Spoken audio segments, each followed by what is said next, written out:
What's up everybody and welcome to the channel. In today's video we're going to take a look at the all-new 2023 BMW M2.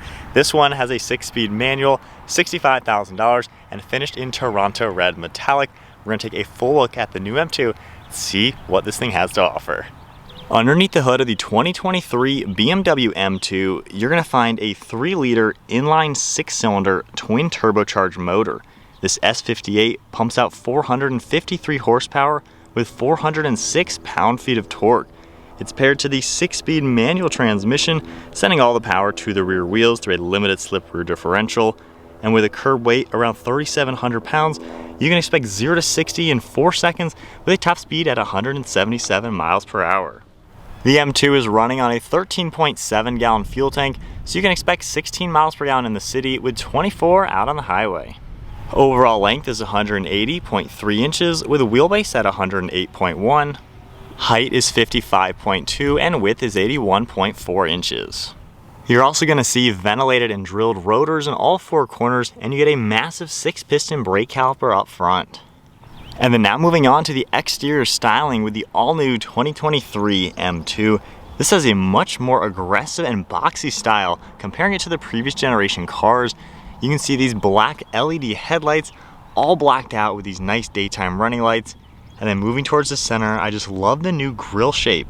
It's a very two-dimensional type of design with no real trim. It's just got the mesh behind it. You got all the gloss black and your M2 badge. We also get the nice anniversary color along that BMW badge. Then we can see really sharp body lines all throughout the front end. You can see a huge opening in the farthest side with one of the parking sensors, and then more gloss black trim all around it.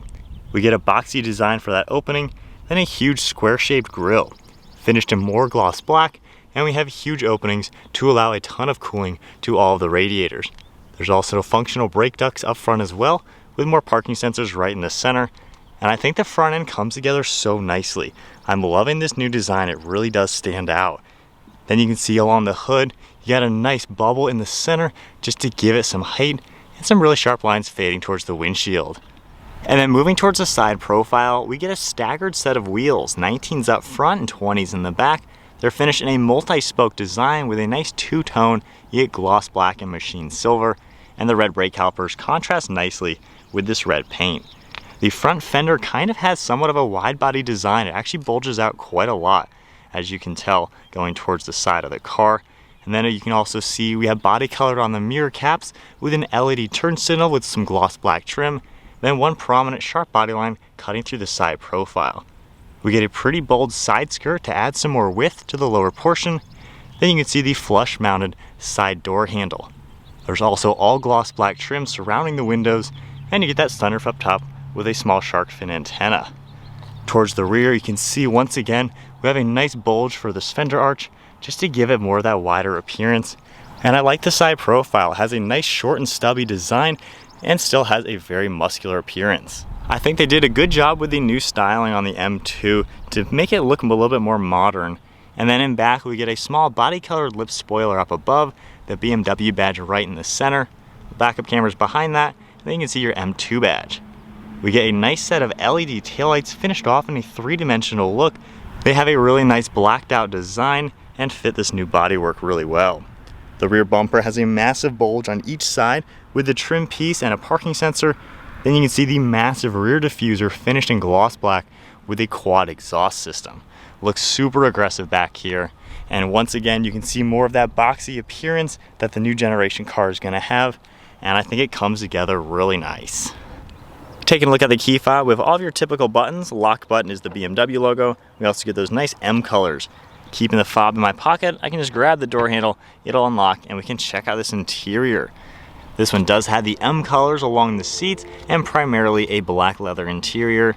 You can see we have all black along the door panel with a soft touch material on the sides, and you can see this vinyl material with some padding for your armrest as well as grab handle. We get your release handle as well as all of your unlock, lock, and memory seating, more of your M colors, and then window and mirror controls.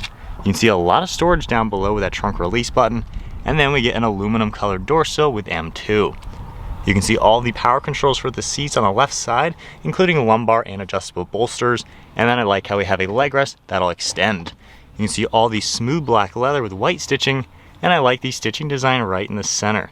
Makes its way all the way up the backs, and I love how you can see the red leather on one side and then the light blue on the other. And then you can see the darker blue all around the headrest with M2. Really cool looking seats. You can also opt for about a $9,000 option and get carbon fiber buckets with even more carbon. And we get a 3-spoke steering wheel with carbon fiber.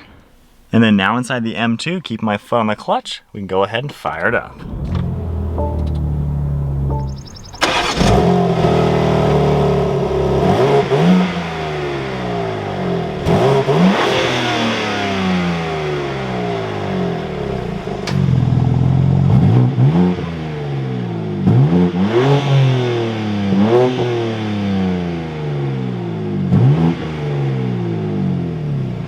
The new M2 is going to get this huge curved LCD display for both the infotainment as well as the gauge cluster. You can see the screen in the center right now. We can see gear on the right. You get your tach and engine temperature, and then speedometer on the left with your fuel. You can also scroll through the center of the screen, just tapping this icon right here. It'll come up with a few different menus.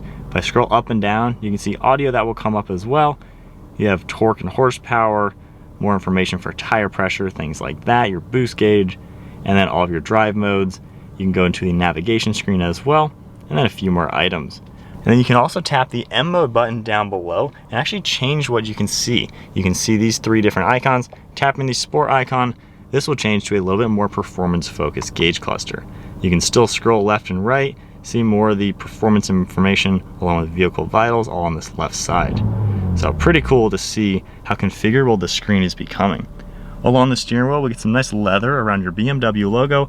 Your M1 and M2 logo are all configurable. So you can just tap these icons and it will automatically go into a configurable drive mode. We have some Bluetooth and audio controls on the right side along with cruise control on the left. Your M badge down below with the M color stitching. Windshield wiper stock is on the far right side. Then you have turn signals on the left. And tapping this BC icon, it goes through just a few different vitals within the car you can circle through. And then taking a look on the left side, we have all of your headlight controls down here with interior lighting. You get one of the air vents. You can also see the heads-up display system, and when you're in the performance modes, it will come up with a giant tach. You can see all this carbon fiber throughout the dashboard with some silver trim, and then 2 massive air vents in the center. If we go ahead and take a look at the center screen now, this is all configurable. You have a lot of different information that you can scroll left and right through, so super easy just to navigate. And it doesn't take too much time getting used to this new screen. You can also tap your home icon. We have this one right here, and you can see all sorts of different settings within the vehicle. And then if I go ahead, put us into reverse, you get a backup camera on the left side with all of your parking sensors on the right, and then just popping it back into neutral. Down below the screen on every menu, you're gonna have your climate screen. So if you tap this, it all pops up. You have your fan speed right here. You can easily adjust all of your zones, heated seats, and then your actual temperature. You can just tap these to change everything. You can see under the air vents, we have your hazards, defrost, along with some volume and audio controls, and then more carbon fiber. If I go ahead and push this down, you can see 2 cup holders along with a 12-volt and USB, and then a little bit of storage up in front of that. Behind that, you can see the M color stitching around the 6-speed manual shift boot with your shift pattern up on top. You can see parking sensors and engine start stop. We have a setup icon you can toggle. It'll come up to all the different drive modes that you're able to adjust. You can adjust quite a lot in this car. Your active exhaust, you also have a toggle for this to turn it on and off. Electronic park and brake and traction control, and then more controls for the screen. So you don't always have to use the touch screen.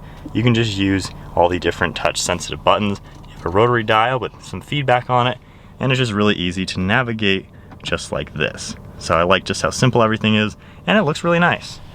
You can see more of this black leather material with the white stitching and a pretty good amount of storage space down below. Moving to the glove box now, it opens up and you have a pretty large bucket in here. One last look at the interior. The new M2 looks really nice. It feels a lot more modern than the previous generation, and I love all the colors on the seats as well as those seat belts, and it just feels like a great place to be. Up on top, we do have a sunroof on this particular spec, and then you can see LED dome lights and then a nice slim mirror. The M2 also has back seats, so if you just grab this lever, pull this forward, the seat's even gonna automatically slide out of the way. You can get a better look at the cool M colors on the seat belts. But back here, this has 2 seats. You can see folding headrests, the same colors on the seat belts, and all the same leather material with the nice stitching pattern and a little bit of storage in the center. In front, you do get different climate control vents with the controls below that. So then now sitting in the back of the M2, so I'm 5'11", my head just barely touches the ceiling. So it's actually a usable back seat for a nice small car. You do get an armrest on the left side. There's more of this cool contour with soft touch plastic as well as speakers. And I really like how these seats, all 3 of them fold down independently. So I can actually fold this one down and use it as an armrest or just gain access into the trunk. And then you can see how the headrests are gonna fold up and down for better visibility. So as a practical car, it's actually pretty usable. If I put this seat back to the position I had it in as a driver, quite honestly, you still have legroom and knee room. This is actually pretty impressive. M2 is a really practical sports car, and you can't go wrong. You even have the lever back here to automatically get it out of your way. And then moving to the trunk space, you have a button underneath the BMW logo, along with your key fob, and you can manually pop that open. We get a really large trunk in here that's nice and squared off. You have a pretty flat floor with a little bit of a cubby space on the left and right side. And even up here, you have different handles you can pull, and it'll automatically pop the seats. And with them folded down, you can see just how much more cargo space you're gonna get in the M2. Really does make this a pretty useful car. They fold down nearly flat, and you have a huge opening into the trunk. M2 certainly is pretty practical. So setting off now in the M2, we are in the M2 mode, and we got all the performance stuff on, and we have traction control in the sport traction. This is a really fun car. As far as the fun factor goes, the engine really carries the weight nicely. It is a good place to be, and it's just a fun car. The manual, there's a little bit of that rubbery feeling to it, so it kind of just feels like a BMW manual, which is what we'd expect. However, as far as the fun factor when you're hitting the turns, this thing handles so well. It's easy to shift, good enough feedback from the clutch pedal, but the brakes are really, really good, and the steering is fantastic, especially knowing that it's such a practical car. But when you hit a hard turn, I mean, it is just so effortless. Just going through these turns like nothing. And I like the gear ratio. You can really just kind of leave it into gear. So with everything in the fun mode, let's do a quick launch control. This thing launches pretty good. Got to be in all the correct modes. Clutch in, first gear. It'll hold it.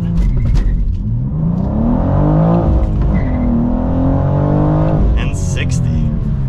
So easy to hit 60 just like that, super quick. So I like how it actually has a good launch control. I've been in some manuals where it's just really awful, but this thing does a good job.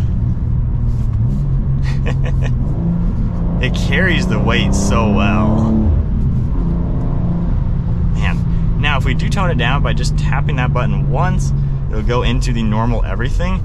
It's a pretty relaxed car. It honestly feels like a nice, luxurious BMW. Fantastic technology. It's pretty easy to use once you get used to it, but it's so comfortable and toned down. This is a fantastic daily. There's literally nothing you're sacrificing to get the full-on M2. It's not backbreaking or anything like that. It just feels like a nice BMW to be in. It's comfortable and quiet, really good visibility. There's a lot of glass in this car to where you really don't have any blind spots. I mean, honestly, this is just a normal daily. And the manual, while it's not the notchiest, most precise manual in the world, it is very forgiving for being a daily driver. If you're gonna use this as your only car, I really wouldn't see an issue with this transmission. It's very easy. The clutch doesn't weigh too much. I mean, just an effortless car. All right, so we are flipping around to my perspective.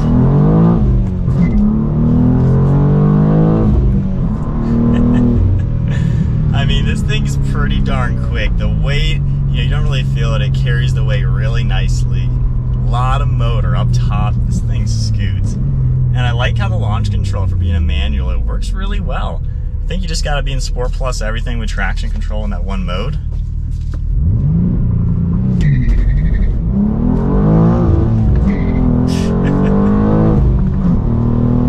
Seems to work best when you just dump the clutch. That's what I did in the point of view clip. That I kind of was a little slower on the clutch, so it spun a little bit more.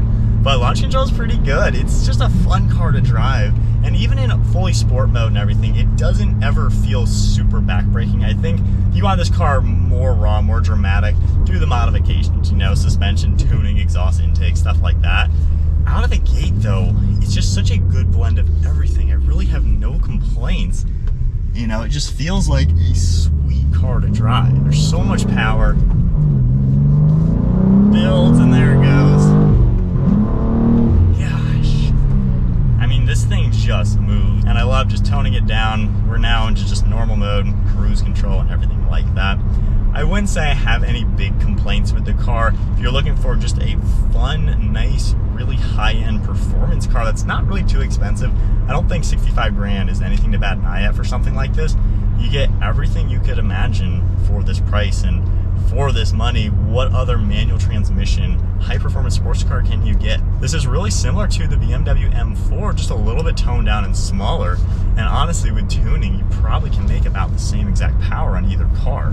I think my favorite things about it is just the fact that it's so usable. You have a comfortable seating position. The back seats I can genuinely fit in, and the trunk is huge. So there's no sacrifices. There's no sacrifices to get all the fun factor out of it. And you still get the refinements. That means it's a nice place to be, and all the power you could ever expect. It has it all. Like, it genuinely has it all. Man, this is a car, honestly, I think I could probably buy in the next few years. I think, you know, if I were to sell my Supra, this is kind of the replacement to that, but with the practicality, I don't have any complaints. I genuinely don't have any complaints. I know not everybody likes the exterior design. To me, I love how BMW is trying new things. Everybody complains that BMWs always look the same year after year. Now they're finally making things that look unique and look different, and people still complain about it. I mean, name another car company that's making something different. Everybody else kind of looks the same for years and years. I think the M2, man, this is a beast of a car. I don't think you can argue with just so much car for the money.